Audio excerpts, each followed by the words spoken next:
Alright, so today I want to introduce you to the Vanilla Scream ball python. The Vanilla Scream consists of the Fire, the Vanilla, and the Pastel genes. And if I was to actually just pick one pet snake out of all the ball python combinations, I'd probably consider picking the Vanilla Scream. It's usually a really bright and flashy combination with a lot of high contrast and a really shattered pattern from all those genes coming together. And if you're actually breeding the Vanilla Scream, it can get a little bit tricky because the Fire and the Vanilla, as standalone morphs, they look really similar, almost identical. A lot of people, even the experts, a lot of times can't tell the difference between Fire and Vanilla, but if you breed Fire and Vanilla into other combinations, you get really different effects depending on which genes you get. So today I want to jump over the internet and I want to show you the potential of the Vanilla Scream ball python. Alright, so I'm going to jump over here at Morphmarket.com and I want to start with this snake right here. This is either a Fire or a Vanilla, and you can always tell where the snake came from. If it's actually listed as a Fire/Vanilla, you know it came from either a Vanilla Cream or a Vanilla Scream. And the difference between the two is the Vanilla Cream is just the Fire and the Vanilla Scream has the addition of Pastel in the mix. And the other kind of challenging part about the whole project is if you're actually breeding these and you breed two Vanilla Screams together, you can hit the Super Fire, and the Super Fire is an all-white snake with black eyes, and the Super Fire essentially wipes out all the other genes in the combination. So if you're breeding them together and you get the Super Fire with like 5 or 6 other genes in that Super Fire, you can't see all the other genes. You just end up with a white snake with black eyes. Sometimes that can be kind of challenging. So if you're actually breeding this, I would probably breed, you know, like a Vanilla Scream to a Vanilla or something like that to try to avoid making the Super Fire. The Super Fire is really impressive, but if you're going for like multi-gene combinations in your Vanilla Scream, I'd say, you know, the Super Fire is probably one of the limitations.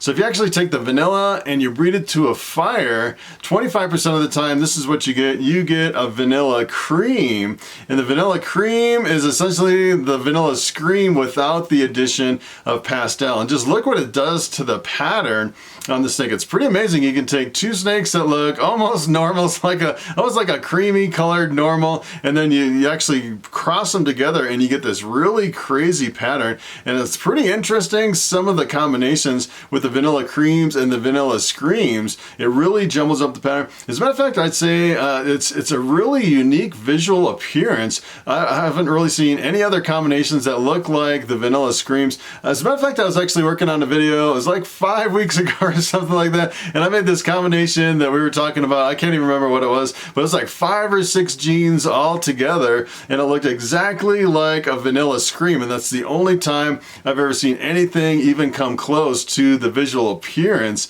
of a Vanilla Scream. So you can probably go to like a reptile show or something, and you don't even have to look at the labels on the display cases. You could probably just look at the snakes and go, yeah, that is a Vanilla Cream or a Vanilla Scream combination. Pretty unique visual appearance. So take a look at this. This is actually the Pastel, and you're going from the Vanilla Cream to the Vanilla Scream. You add Pastel to the mix, and the Pastel is usually a yellow snake. Sometimes they can be really bright yellow, and sometimes it can be kind of a browned out yellow. And usually the Pastels just by themselves brown out quite a bit as they age and mature. And a lot of times you can work Pastel into combinations and really hold the brightness of the Pastel. As a matter of fact, most of the Vanilla Screams that I've seen with the Pastel, usually they retain quite a bit of yellow and like a clean. They don't really brown out as much as some of the other snakes that I've seen. So here's what happens if you take Pastel and work it into the Vanilla Cream. You get the Vanilla Scream. Take a look at this screaming snake. That is pretty amazing. And it's pretty amazing on this one how bright it is. Super bright yellow. And kind of the interesting thing about the Vanilla Scream is that you'll see on some parts of the snake it has like a really high contrast, and then in other parts of the snake it has kind of this washed out appearance, and sometimes it can really change from one part of the snake to the other, which is a really amazing visual appearance.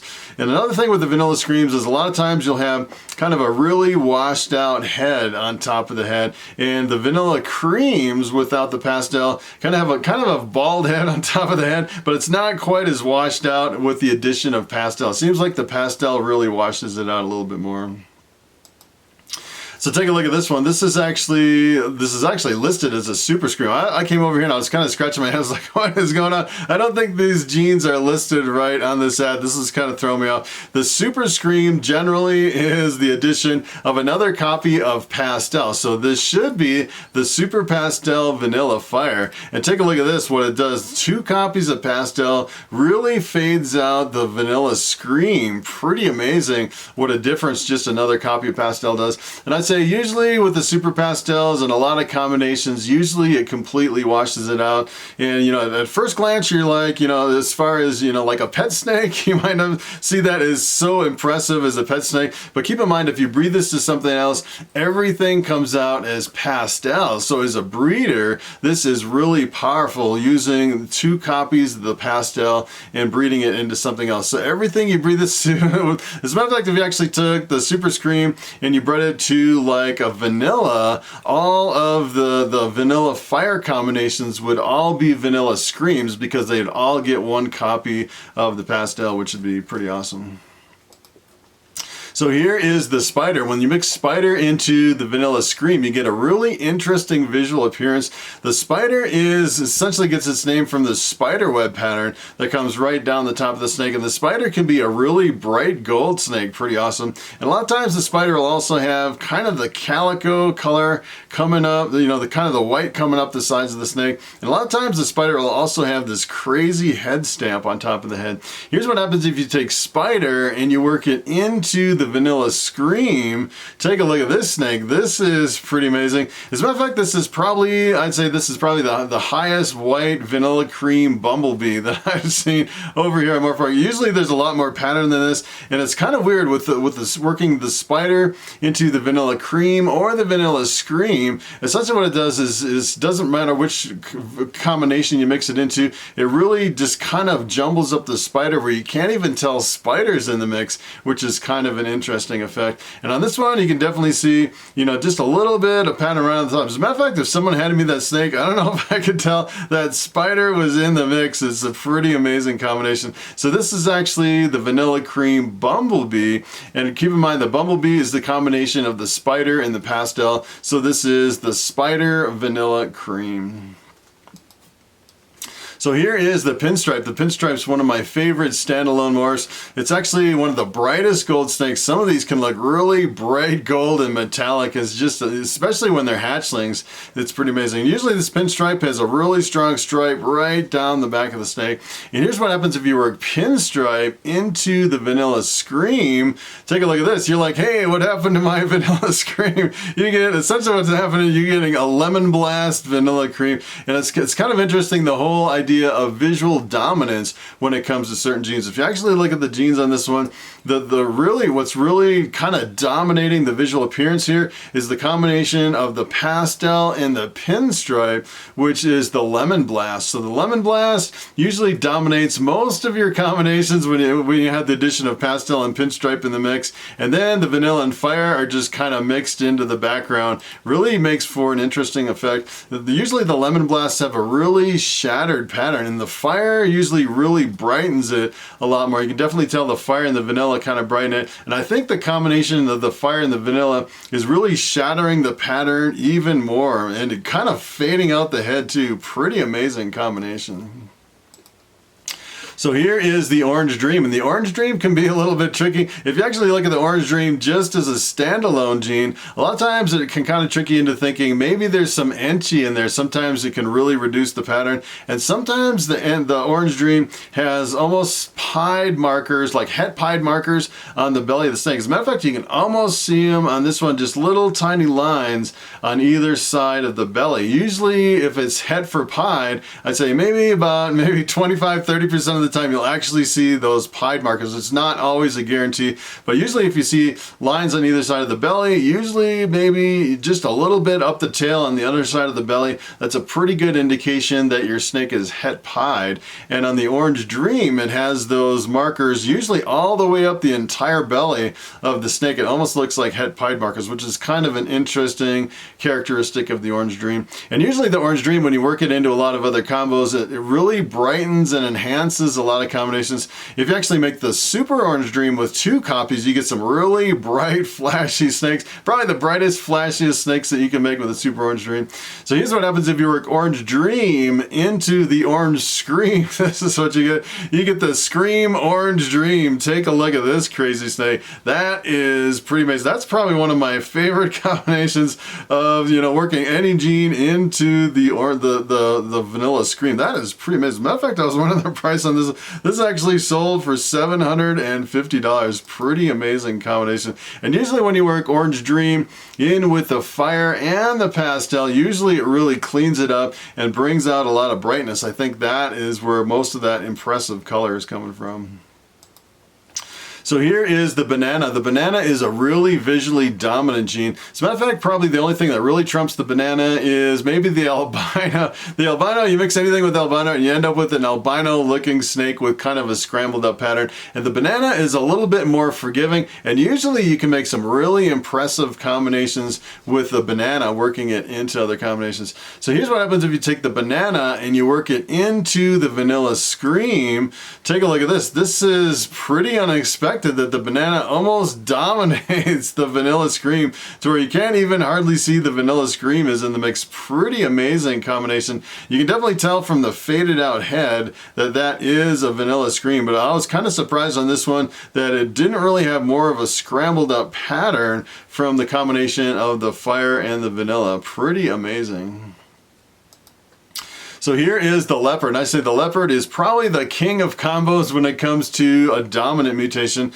And if you actually breed leopard into almost anything else, essentially what happens is it really shatters the pattern, and the leopard is also a dark gene, so it'll darken a lot of combinations. So here's what happens if you work leopard into the vanilla scream. Take a look at this crazy snake. That is pretty impressive. And the more you work other genes into the vanilla scream, they're like, man, I gotta get into this project. It is pretty amazing. And as a matter of fact, I don't actually have leopard in my collection right here. That's one of the genes I would actually get. As a matter of fact, this is probably one of the ones I would buy if it wasn't $1,300. That is pretty crazy. Of course, this was back in 2015. And you keep in mind, the further back you go, kind of in the history of ball pythons, the more expensive a lot of these get. Some of them kind of drop in price. Some of them hold prices pretty good. And believe it or not, some of them increase in price depending on the genes in the combination.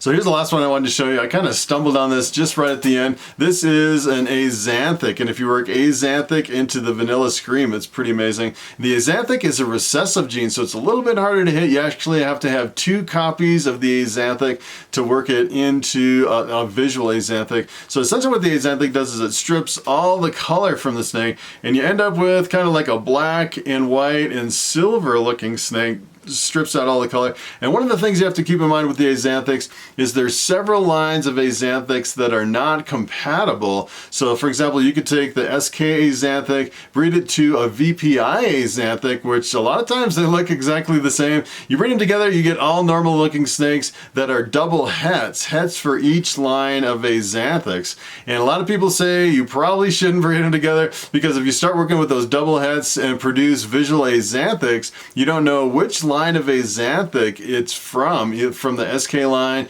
or the VPI line. So it's a little bit complicated working with Azathic. You definitely have to know which line of Azathic that you're working with. So here's what happens if you take the Azathic and work it into the vanilla scream. Take a look at this crazy snake. That is a pretty amazing combination. This is the only one I saw over here on Morphmarket. As a matter of fact, this was back in 2018. Pretty amazing combination. Some of these, you know, you kind of run into some of these combinations, and sometimes it's like a world's first. No one's ever produced it before, and sometimes it's the first time ever seeing a combination like this. And if you're actually wondering the price of this, this actually sold for $2,200. And usually I'd say this is a pretty hard combination to hit. Usually the Azathics, especially something like this, are really in high demand, and there's a really low supply that really keeps the prices high. And then you're working with a recessive plus the allelic combination. combination of the fire and the vanilla, so it's a little bit more hard to hit. And the pastel in Azathic, as a matter of fact, this actually has pastel and fire. Usually with Azathics, if you add the pastel and the fire, essentially what that does is it really brightens the white background and cleans it up a lot more. So I'm thinking this looks really bright and clean because it has pastel and fire in the mix. Pretty amazing. Alright, so it is time for the question of the day. And Russell Conboy asks, how do you feel about the gray tubs in your ARS racks with the windows on them? And that is a very good question. So when I first started in ball pythons, I actually started with the ARS 70 series tub, which is a completely enclosed tubs. And then I found out that the ARS 8018 actually stacked on top of those. So I got a few levels of the ARS 8018 with the clear windows, and they're actually a bigger tub. And kind of the weird thing is I put my biggest female ball pythons in there, and I quickly found out that they do not like windows. They would pace back and forth all day long, and they were kind of going ballistic in there, and they all went off of food. And I found out really quick that ball pythons prefer to be in a completely dark and enclosed area. And what's kind of interesting is there's other species of snakes that I've had that seem to really enjoy the windows, like the king snakes and the corn snakes and the reticulated pythons. It seems like they just kind of hang out in front of the window and kind of just look around the room. It's kind of weird between different species of snakes, but ball pythons will kind of freak out with the window. And kind of my fix to fix the tubs for the ball pythons, what I actually did is I took some duct tape and I cleared, kind of put the duct tape over the windows, and then I spun the tubs around so it doesn't look like it has this tacky duct tape on the front of the window. And I put the windows in the back of the rack where you can't see them with the duct tape over them, and that kind of solved my problems for the ball pythons. So that is pretty much it. Thanks for watching, and I will see you in the next video.